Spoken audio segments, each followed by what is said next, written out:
جان ناقابلی دارم،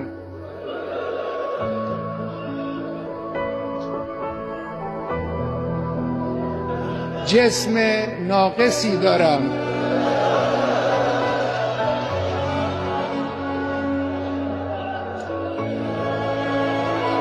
اندک آبرویی هم دارم که این را هم خود شما به ما دادید. همه اینها رو من کف دست گرفتم، در راه این انقلاب و در راه اسلام فدا خواهم کرد. اینها هم نثار شما باشه.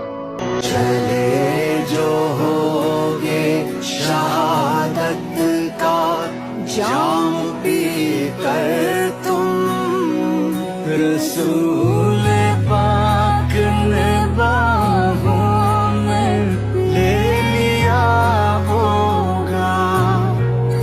علی تمہاری شجاعت